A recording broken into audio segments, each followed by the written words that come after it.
Incredible. That was now three-time national champion Simone Biles sending shockwaves through the crowd Saturday when she scored a whopping 16.3 on the vault, the highest score ever received on the apparatus since the advent of the new scoring system.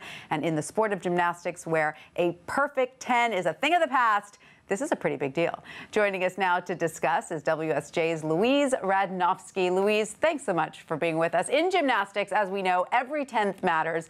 So tell us a little bit about the vault that Simone just performed there and why it was so remarkable. Well, it's remarkable for its difficulty. It's one of the hardest vaults that's currently performed by women in gymnastics. But in addition to that, its execution score is really what raised eyebrows, because on the second night, which I think you saw there, she got a 9.9 for execution. That's pretty close to perfect, and certainly about as close as anybody has got under the new scoring system. Well, let's talk about that, because gone are the days of the perfect 10 with this scoring system that's been in place since 2006. Can you explain how it works exactly? Sure. There's a score for difficulty. The vault that she did is considered to be difficult and has a high score for that. And then there is a score out of 10 for execution that's added onto the difficulty score, hence her getting something like 16.3 and that being very good. Now, Olympic gold medalist Michaela Maroney performed the Aminar in 2012, which is the name of this particular vault, and left U.S. judge Cheryl Hamilton gaping during the team competition. How does Simone's vault stack up against Michaela's?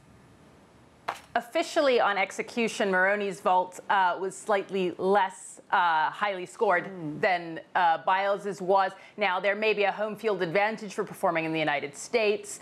There's certainly a lot of questions, and the Gymternet is very buzzy today about the difference between them and whose was better. They're both very good. One of the things that Hamilton pointed out about Maroney's vault is that it's really very high indeed in the air. She certainly thinks this is one of the best vaults ever. Amazing. Now, you worked with Judge Hamilton to look back at some of the past vaulters, including the vault that landed Mary Lou Retton a perfect 10.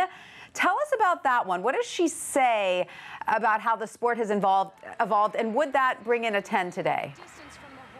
Certainly, it wouldn't bring in a 10 or the equivalent under the new scoring system. We had some fun, and we got Hamilton to go back and look at these historic vaults and see how they would measure up under a different system that obviously they weren't scored under back then. For the Retton vault, the difficulty score is considerably lower. Not a lot of gymnasts do this vault anymore. They're doing stuff that's harder. And then in addition, Hamilton didn't think that the execution of it was flawless. In fact, I think she gave it a 9.6, mostly because of the height, but also because there's a slight movement on Retton's landing on it in LA Games. Isn't that interesting? Now, how important are the P&G Gymnastics Championships for the road to the 2016 Olympics in Rio? Are we going to see any old faces from the 2012 team there?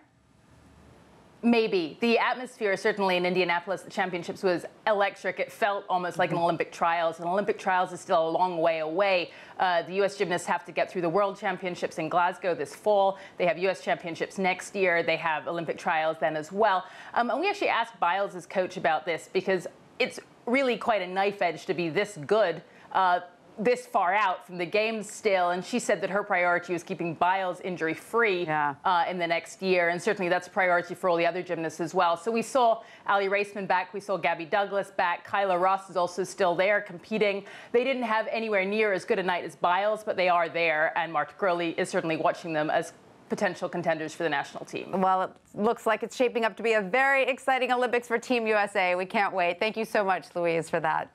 Thank you.